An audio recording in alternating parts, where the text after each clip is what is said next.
Hello students, मैं हूं वीरेंद्र कुमार और आप सभी का स्वागत है स्टूडेंट्स 101 पर। तो स्टूडेंट्स, आज के इस क्लास में हम लोग बात करने वाले हैं फ्यूचर कंटिन्यूअस टेंस का पैसिव वॉइस को लेकर के। इससे प्रीवियस क्लास में हमने करा था सिंपल फ्यूचर टेंस का पैसिव वॉइस से रिलेटेड सारी की सारी बातें। तो चलिए शुरू करते हैं इसका हम लोग हिंदी पहचान से। तो हिंदी पहचान क्या होगा? या रहा होगा, ये रही होगी, या तो फिर ये रहे होंगे। इसके अलावा के द्वारा या रहा होगा, ठीक है, या तो फिर यहाँ पर होगा गाइस, ठीक है, यहाँ पर ये होगी लिखा हुआ है तो आप इसको होगा कर लीजिएगा, ठीक है। के द्वारा या रहा होगा, ये वाला जो होगी लिखा हुआ है ना, इसको आपको क्या करना है, होगा।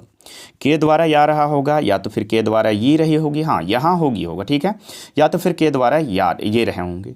ये हो गया इसका हिंदी पहचान। लेकिन ज़्यादातर आपका यही यूज होता हुआ नजर आएगा, या रहा होगा, या तो फिर नीचे का ये जो है ना के द्वारा या रहा होगा, ये जो है ये रही होगी, ये रहे होंगे, या तो फिर के द्वारा ये रही होगी, के द्वारा ये रहे होंगे। इस तरह का जो है आपको देखने को बहुत कम ही मिलने वाला है। जैसे कुछ एग्जाम्पल देख लेते हैं। खाना पकाया जा रहा होगा, गाइज इसको देखो आप, खाना पकाया जा रहा होगा, तो यहाँ पर देखो या रहा होगा, आया कि नहीं आया, बस यही है इसका हिंदी पहचान। नेक्स्ट एग्जाम्पल, पेड़ लगाया जा रहा होगा, तो यहाँ पर भी देखो आप या रहा होगा आया है, ठीक है। नेक्स्ट, उनके द्वारा गाना गाया जा रहा होगा, तो यहाँ पर भी क्या आ रहा है आप देख सकते हो, के द्वारा है ना, के द्वारा आया, ठीक है। इसके बाद क्या आया, या रहा होगा, ठीक है। नेक्स्ट, मोहन के द्वारा पेड़ काटा जा रहा होगा, यहाँ पर भी देख सकते हो के द्वारा। उसके बाद क्या गाइज, या तो नहीं आया, लेकिन यहाँ पर गाइज काटा, इसको आप अगर यदि ध्यान से देखें, उसके बाद आया है रहा होगा। तो ये भी जो है पैसिव वॉइस के इनसाइड आने वाले ही वाक्य हैं, और वो भी फ्यूचर कंटिन्यूअस टेंस के पैसिव वॉइस। तो ये था इसका हिंदी पहचान। अब बात करते हैं हम लोग जल्दी से इसका इंग्लिश पहचान क्या होता है। तो आपको बस इतनी बातें याद रखना, सेल या विल के बाद जस्ट बी यूज होता हुआ नजर आएगा, उसके तुरंत बाद बीइंग यूज होता हुआ नजर आएगा, और फिर वर्ब थर्ड यूज होता हुआ नजर आता है।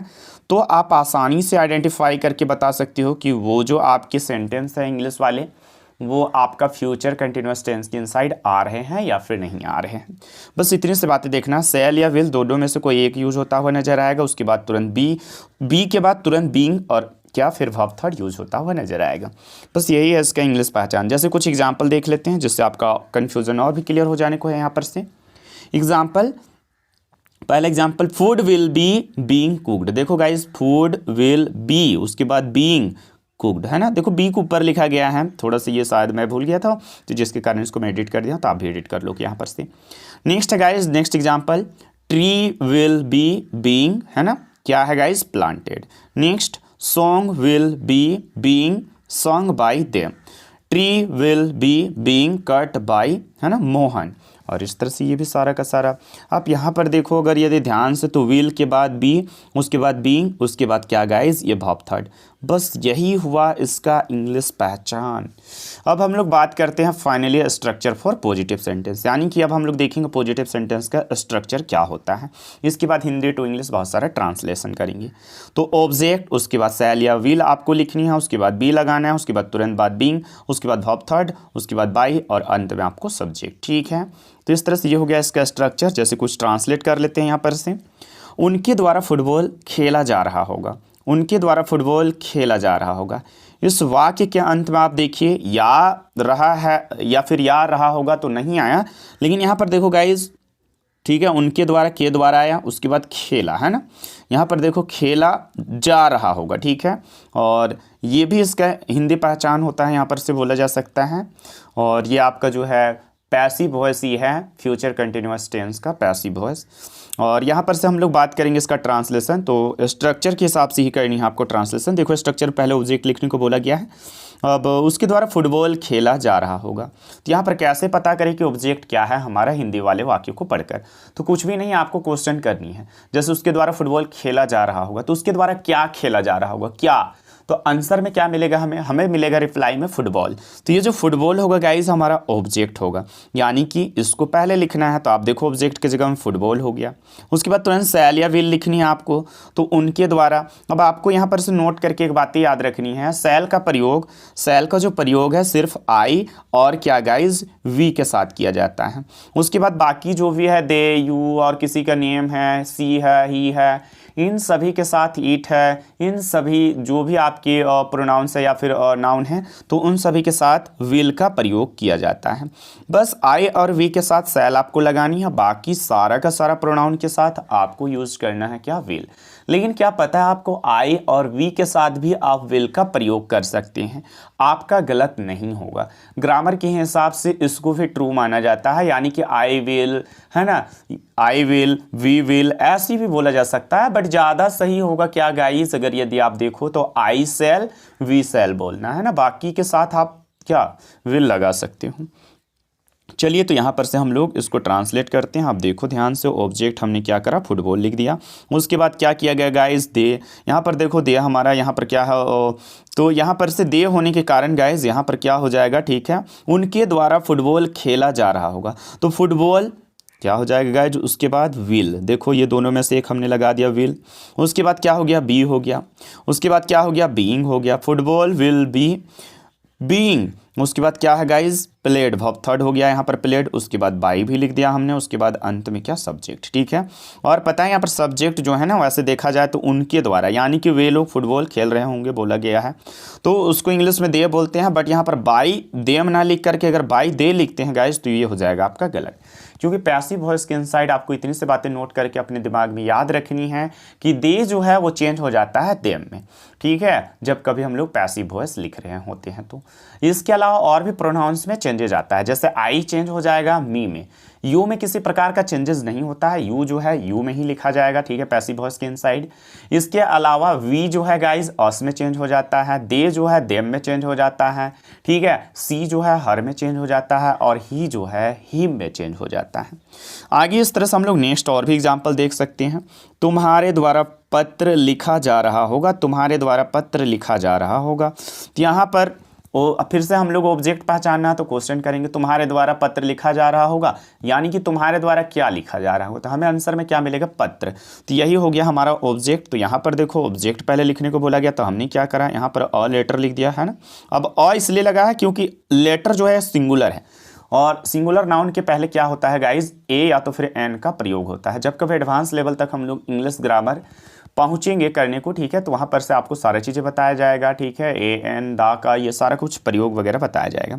उसके बाद देखो सेल विल में से आपको एक लिखनी है, तो हमने क्या करा यहाँ पर से, ठीक है, हमने क्या करा, विल भी लिख दिया। नेक्स्ट है गाइज हमारा बी लिखने को बोला गया, हमने बी भी डाल दिया। बीइंग लिखने को बोला गया, बीइंग भी लिख दिया गया है। वर्ब थर्ड यूज़ करने को बोला गया, रिटर्न वर्ब थर्ड भी हो गया, बाई भी हो गया, और यहाँ पर देखो सब्जेक्ट यू हो गया, है ना। तुम लोग, तुम्हारे द्वारा गाइस, ठीक है, यानी कि तुम है तो ये यू में ही चेंज हो जाता है, यू बोलते हैं तुमको इंग्लिश में, ठीक है।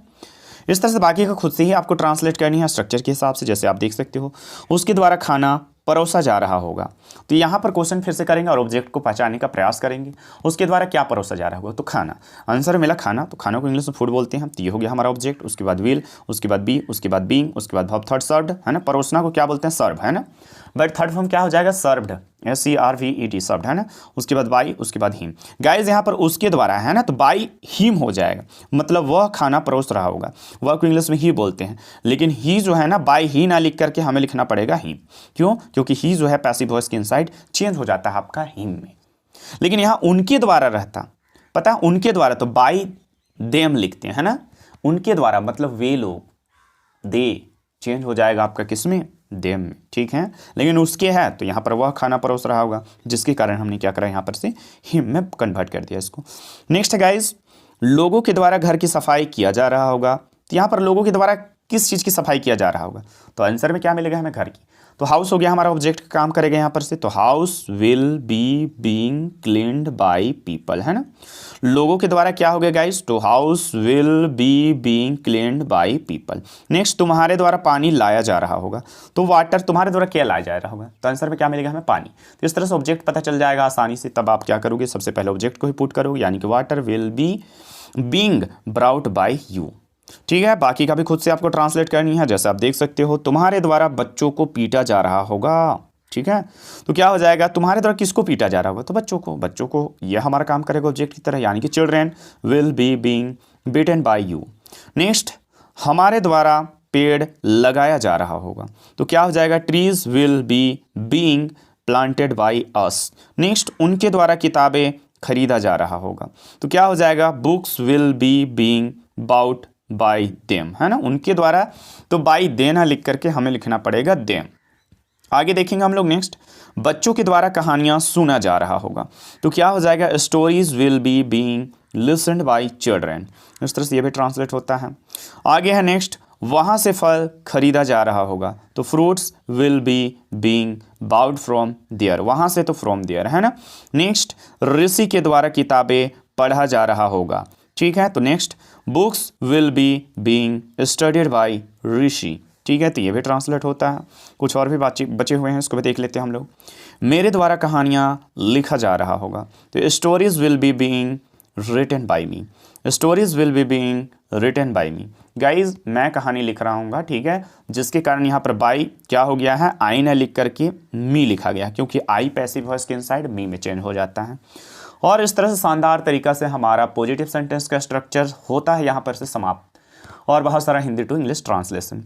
यानी कि अब हम लोग बात करने वाले हैं क्या, स्ट्रक्चर फॉर नेगेटिव सेंटेंसेस।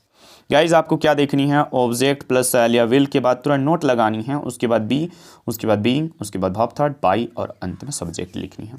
ये हो गया इसका नेगेटिव सेंटेंस का स्ट्रक्चर। अब करेंगे हम लोग ट्रांसलेट इस स्ट्रक्चर के हिसाब से, आप खुद ही देख लो यहाँ पर से। उनके द्वारा गरीबों की मदद नहीं किया जा रहा होगा, तो गाइज यहाँ पर ऑब्जेक्ट लिखना है, यहाँ पर क्या हो गया, ऑब्जेक्ट पुअर्स। उसके बाद क्या, सेल या विल में से विल लग गया यहाँ पर से। उसके बाद क्या हो गया गाइज, नोट, नोट भी लिख दिया हम लोग। उसके बाद बी लिखने को बोला गया है, देखो आप बी भी लिखा गया है। उसके बाद बीइंग चिपका देना है, बीइंग भी लिख दिया गया है। उसके बाद वर्ब थर्ड यूज करना है, देखो हेल्प्ड, वर्ब थर्ड भी हो गया है। उसके बाद बाई लिखने को बोला गया, हमने बाई भी लिख दिया, आप देख सकते हो। उसके बाद देम लिखने को बोला गया सब्जेक्ट की जगह पर, ठीक है। सब्जेक्ट की जगह पर क्या लिख दिया हमने, सब्जेक्ट की जगह पर देम। यहाँ पर वैसे दे ना लिख करके क्या लिखा गया है, देम, क्योंकि उनके द्वारा मतलब वे लोग, है ना, उनके द्वारा मतलब वे लोग यहाँ पर हेल्प वेल्प कर रहे होंगे, ठीक है। तो बाई दे ना लिख करके क्या लिखना पड़ेगा हमें, देम, क्योंकि दे चेंज हो जाता है पैसिव वॉइस के इनसाइड देम में। और इस तरह से आप फाइनली खुद से भी बहुत सारा सेंटेंस को ट्रांसलेट कर सकते हो अपने से ही। माँ के द्वारा बच्चों की देखभाल नहीं किया जा रहा होगा, माँ के द्वारा बच्चों की देखभाल नहीं किया जा रहा होगा, तो children will not be being cared by mother, है ना। देखभाल करना को केयर बोलते हैं, बट थर्ड फॉर्म क्या हो जाएगा, सेकंड फॉर्म केयर्ड, केयर्ड। आगे, शिक्षक के द्वारा किताबें नहीं पढ़ाया जा रहा होगा, तो books will B not being taught by teacher, है ना। तुम्हारे द्वारा उनकी मदद नहीं किया जा रहा होगा। अगला एग्जाम्पल क्या है, तो तुम्हारे द्वारा उनकी मदद, तुम्हारे द्वारा उनकी मदद नहीं किया जा रहा होगा, तो क्या हो जाएगा, they will not be being held by you. आगे है, नीति के द्वारा गाना नहीं गाया जा रहा होगा, तो a song will not be being sung by Neeti. Next है गाइज, कुछ और भी एग्जाम्पल्स बचे हुए हैं, इसको हम लोग देख लेते हैं जल्दी से। बच्चों के द्वारा दूध नहीं पिया जा रहा होगा, तो milk will not be being drunk by, ठीक है, चिल्ड्रेन। नेक्स्ट है, बाजार से सब्जियां नहीं खरीदा जा रहा होगा, तो vegetables will not be being bought from market, बाजार से तो फ्रॉम मार्केट। और इस तरह से फाइनली हमारा नेगेटिव सेंटेंस का स्ट्रक्चर के साथ साथ बहुत सारा हिंदी टू इंग्लिश ट्रांसलेशन समाप्त होता है।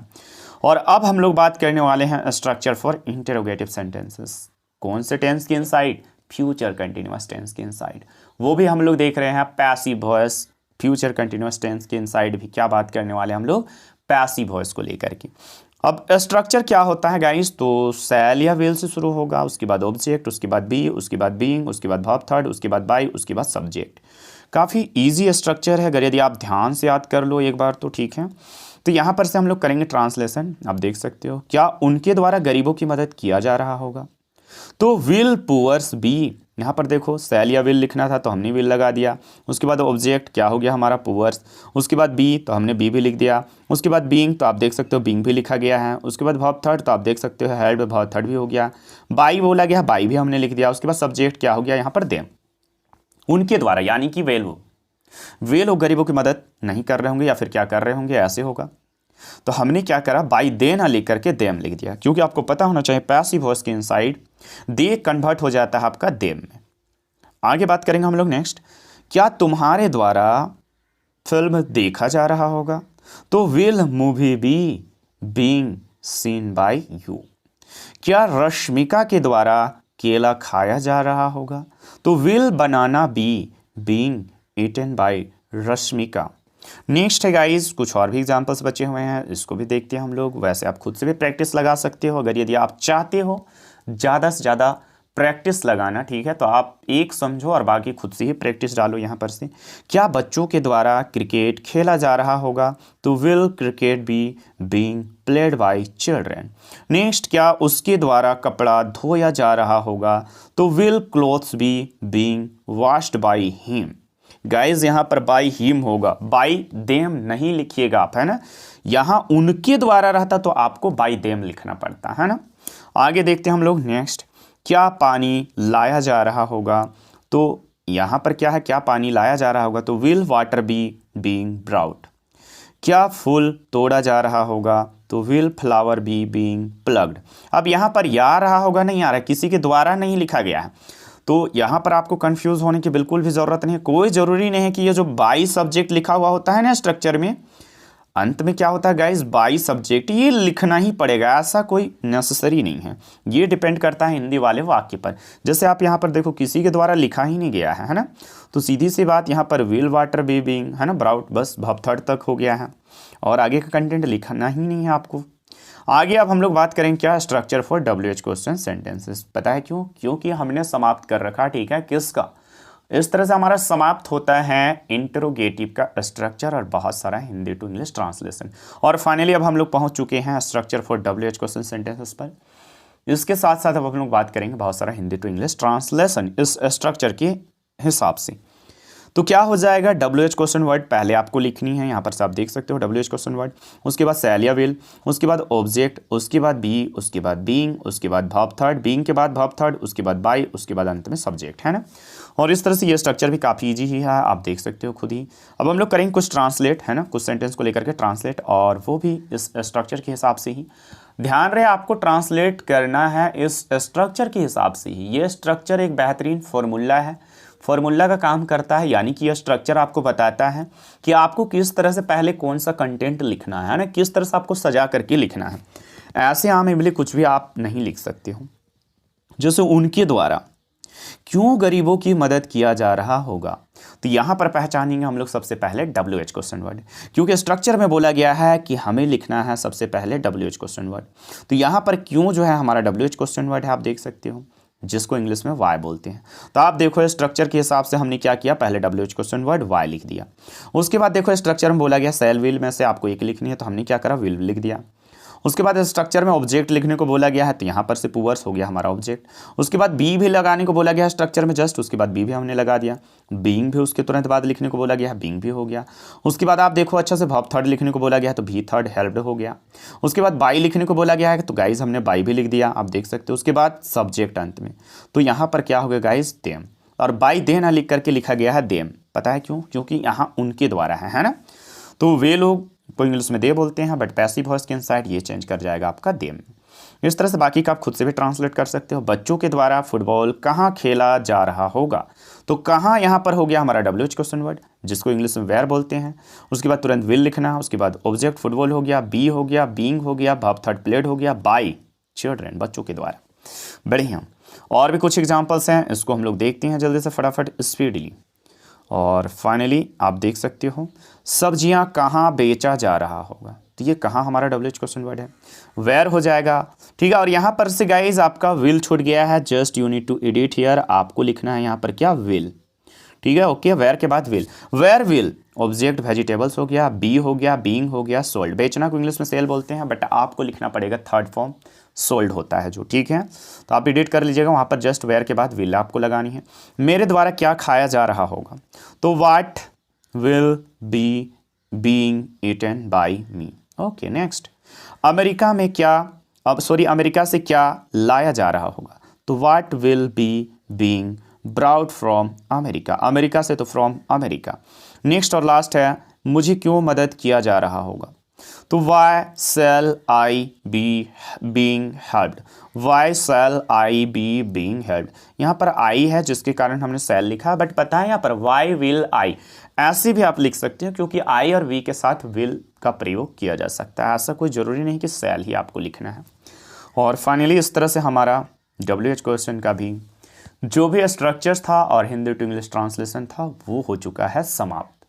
और गाइज यहां पर से एक बात मैं आपको बताना चाहता हूं। आप अगर यदि बहुत सारा बुक्स उठा करके देखेंगे तो आपको फ्यूचर कंटिन्यूअस टेंस का जो पैसिव वॉइस होता है वो लिखा हुआ नजर आएगा, नो पैसिव वॉइस। यानी कि फ्यूचर कंटिन्यूअस टेंस का जो पैसिव वॉइस होता है वो होता ही नहीं है एक्चुअली। लेकिन अगर यदि आप बनाना चाहें तो इस ग्रामर के हिसाब से आप मैंने जो बताया है उसके हिसाब से आप लिख सकते हो, ठीक है।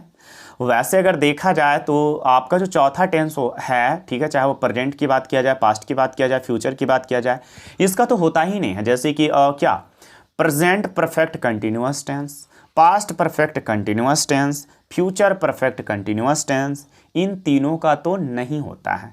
लेकिन पता है अगर आप स्ट्रक्चर के हिसाब से लिखना चाहो तो लिख सकते हो, ठीक है, लेकिन इन सभी का कहीं यूज वगैरह आपको होता हुआ नजर ही नहीं आएगा, ठीक है।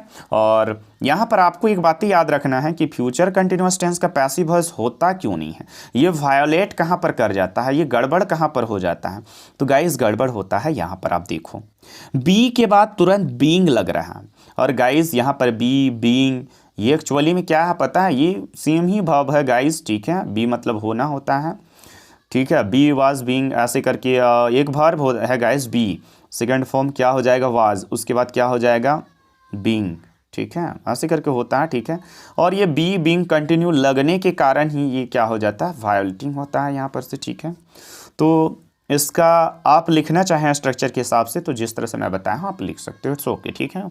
यहाँ पर से एरर नहीं माना जाएगा, बट ग्रामेटिकली अगर यदि देखा जाए तो आपको बहुत सारा बुक में नो पैसिव वॉइस ऐसे भी लिखा हुआ दिखाई देगा, ठीक है।